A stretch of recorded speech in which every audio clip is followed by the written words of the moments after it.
Welcome. This is going to be quite a different video. I am not going to be explaining much. I am going to be talking about what I do as I go, but I want to start one of my own paintings and you are basically following along.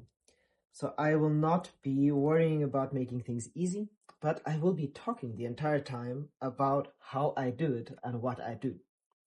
So I have a UV light above me, I have my UV colors, I have my glow-in-the-dark colors. We're going to use them straight off from the start, and I want to just go, and I'm going to take you along with me here. So I'm starting with fluorescent red. I'm mixing it with my normal white colors, and I'm just going to start. This is already primed. Well, it doesn't have to be primed. It's an acid-free canvas paper that I'm painting on. I have my UV light on, and we need to flip it back and forth so that we see. I'm using my linseed oil here. I also have my normal thinner somewhere here. There we have my turpentine thinner. I will be using liquid if I need to use some of the glow-in-the-dark colors, which we may. And I have no idea what this is going to be. I have not decided on it. I flip the switches off and on the entire time as I paint because I need to see how it looks. Mainly we paint in this light here though. Then we will start to add some glow-in-the-dark into it as well as we go. I have my UV flashlight for that. And I need to turn off a light here actually. Otherwise we can't make it completely dark in the room. So any ambient light will disturb this.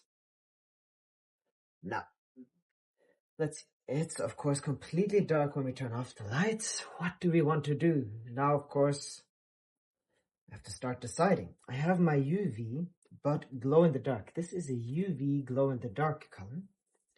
So this is a blend. Often they aren't, but this one has both, and it probably needs so to become yellow. So I'm going to see if we can't use some of that right away, and I'll blend it with my, where's my liquid? There, it's Liquid Original. This is pineapple yellow. And I like to start, when I start out a painting, I like to speed paint, and then it goes really slow eventually. Everything slows down, and I start to do details and so on. I'm just blending this into my liquid. Now, if we turn this off, it should, if we charge the paint, yes, so the yellow will glow. I will put in some, I think I'll put in some invisible orange. Where do I have that?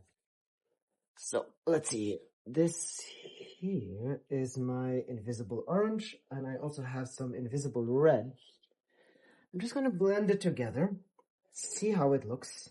The invisible red is quite UV reactive too. Well, it's not actually UV reactive, it's just so, it releases the color so fast that it looks very red under UV light. It's a strange kind of phenomenon. It charges so fast and releases it right back again. Okay, so I'm going to use the yellow here. I think it's turning into some kind of a sunset scene.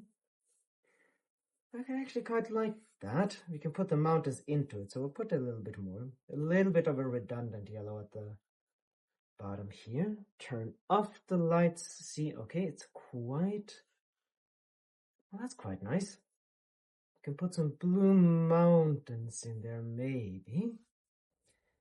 Then further up now, we get some of the invisible orange and some UV orange. Well, I'll use the kind of the rainbow principle here and do a little bit of a rainbow pattern. I think I'll break it a bit. So we'll put the orange in. I like to often just blend these colors and see what happens. I think we can definitely do that here. So this is a UV orange that also goes quite a nice orange color in the night. It doesn't last very long. Reds and oranges and so on don't. But we will have the orange kind of a glow in the dark here. Then let's put some UV purple. And the top, we'll see where the UV reds should be. The glow in the dark reds, I mean. I'll just blend everything together here. See how strong this is. This will fade incredibly fast. That means that when we turn off the lights, it will kind of breathe. It will kind of move and so on. So the reds will just turn out, they will go out very, very quickly. To get some of the lights away here probably so you can see it better. But there we are, that's quite bright. Then we'll put some purple. I have some purple pigments. It's probably some kind of a violet. I don't quite know what kind of, but this is a normal pigment. These are normal colors. I just need to blend it with linseed oil, and we'll blend it with some normal purple. Then we will use my invisible purple. Where is my invisible? There are so many colors. There you are. Purple, no, that's photochrome. I'm not going to use that here. My invisible purple is there. I'm hurrying a bit more than usual. I often do this when I start. It goes fast and I kind of like to just establish everything as I go. I'm not usually this hurried, but I kind of wanted to. Well, if you're following along, and my advice has in some ways been don't, but you can. If you have these colors, you can definitely try to follow along. I am sorry that I'm being this fast, but you can just, well, you can pause it. So the purple here, you can use some fluorescent purple, I think. Let's see what kind of a color this turns into. Add a bit of white, not much. This becomes, oh, a deep, deep purple, it seems like. Well, that's quite nice. Okay, so we'll use this up here. Oh, and that's a lovely color. Good. When I know what it looks like a little bit, then I mainly kind of paint in UV light.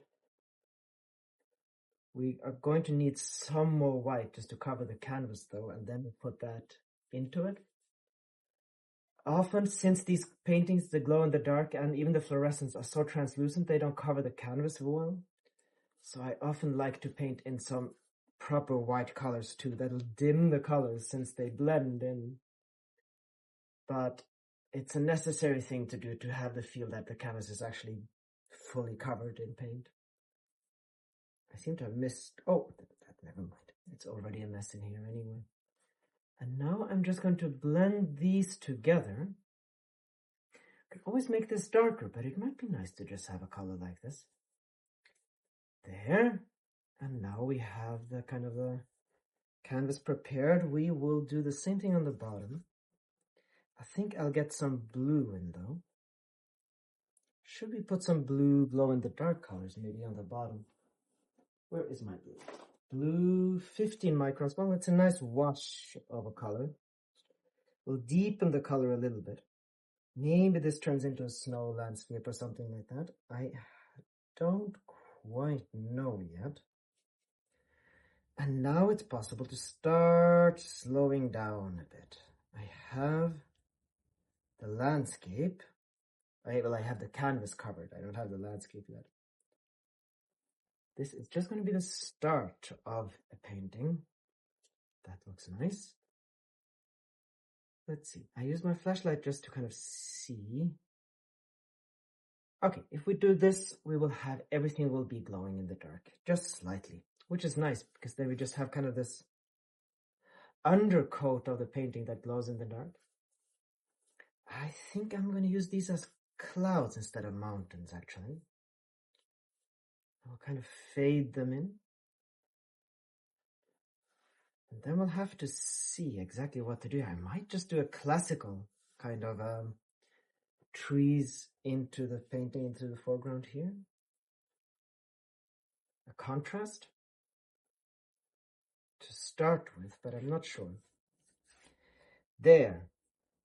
And then, well, I can use the purple by just normal purple mixed with some white. And then we'll add in a bit of normal blue. If we do that from here, we should have a lovely kind of a transition. Maybe we'll put in some clouds at the top. I'll use some fluorescent blue into it. So blue, this kind of a indigo almost color. There. Turn off the UV light. Make sure we know how it looks. So this, if I don't know where I'm going with the painting, this is kind of a standard opening. I just start with some colors, I just blend them all together, and then you have a nice background which is possible to then kind of paint on top of. This should not be glow in the dark at all, and I think we'll use just a little bit of that into the sky here. Always put some proper clouds and so on in. Just a little bit.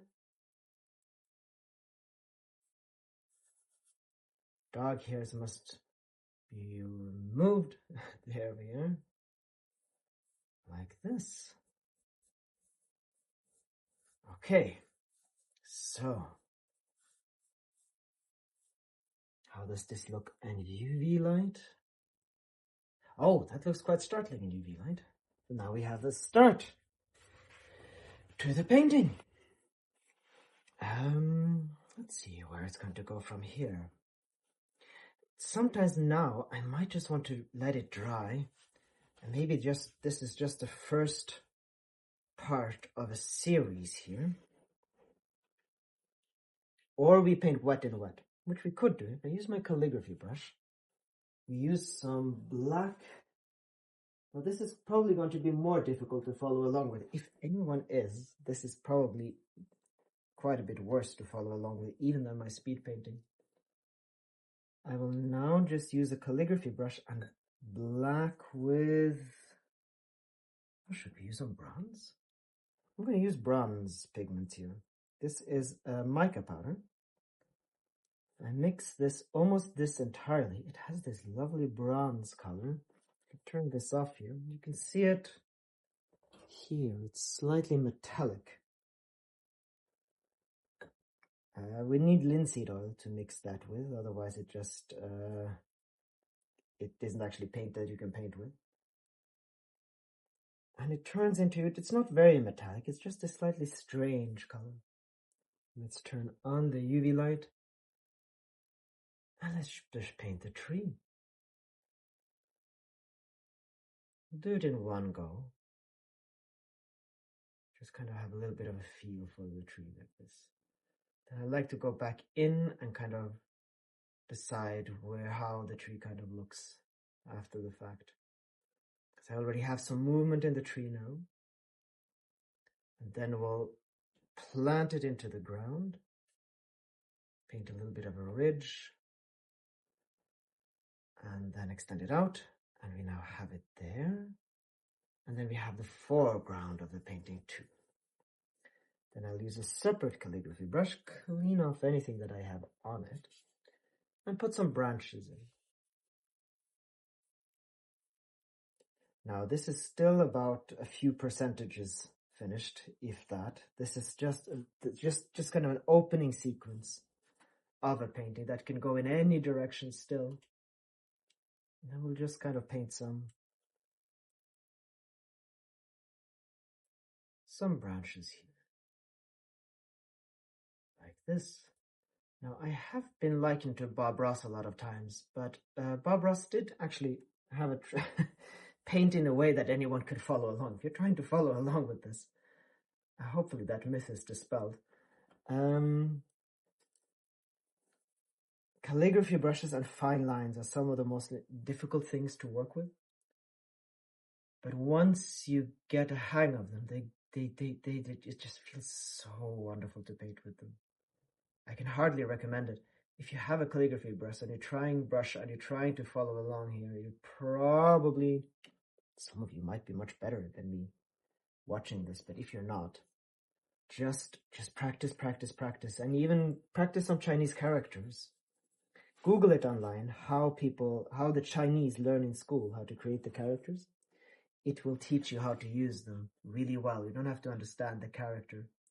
You don't actually have to learn the language to be able to appreciate it. Even less so, because you can actually read Chinese without understanding a word.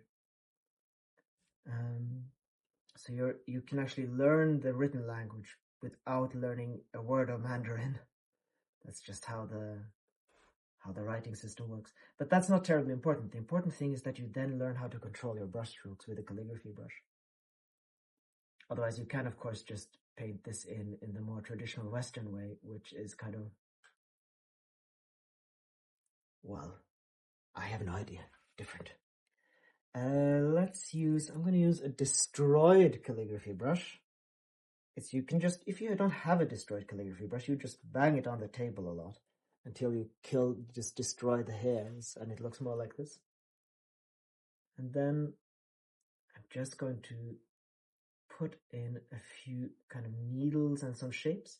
This is not important that this is detailed. I just want the feel of the painting.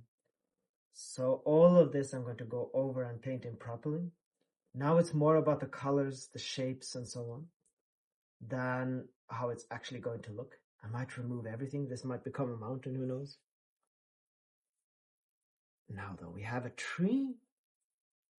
How does this look in UV light? Oh, this looks all right.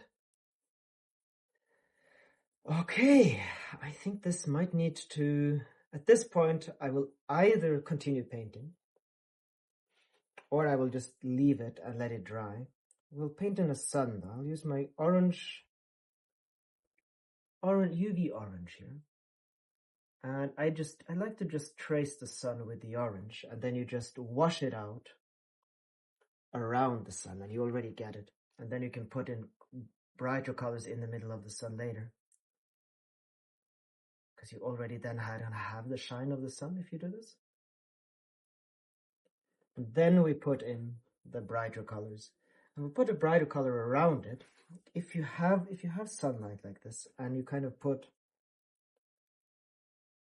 orange around it, and then you have it a little bit darker in the middle than you have to the sides, it will look a little bit like it's blinding you. And I really like that effect. So we'll do it like this, and then we'll wash it out. This will work even with a normal color. You don't need to use UV for this. Although since I'm using UV, this isn't terribly strong. I'm going to have to use some normal whites too. But we can mix it so that we have the normal white in the middle. That will make it brighter without the UV. But in the UV light, it will look a little bit blinding. Then we wash this out a little bit. This does need to dry, but I can use this brush here for this. And then we can paint layers upon layers, and we can come in with the glow in the dark colors and so on too. I am going to disrupt the edges here. So we get this kind of this feel of a burning sun. There, I think. And get the white more in the middle here. All right. There. We could use the color of the sun and just put a line on the tree. We just color match it. We just use the color of the sun, put the color of the sun a little bit into the side of the tree. We already have a little bit of the color. What I'm doing here, I'm rolling the brush so that I get the clean paint while it's mixing with the other paint.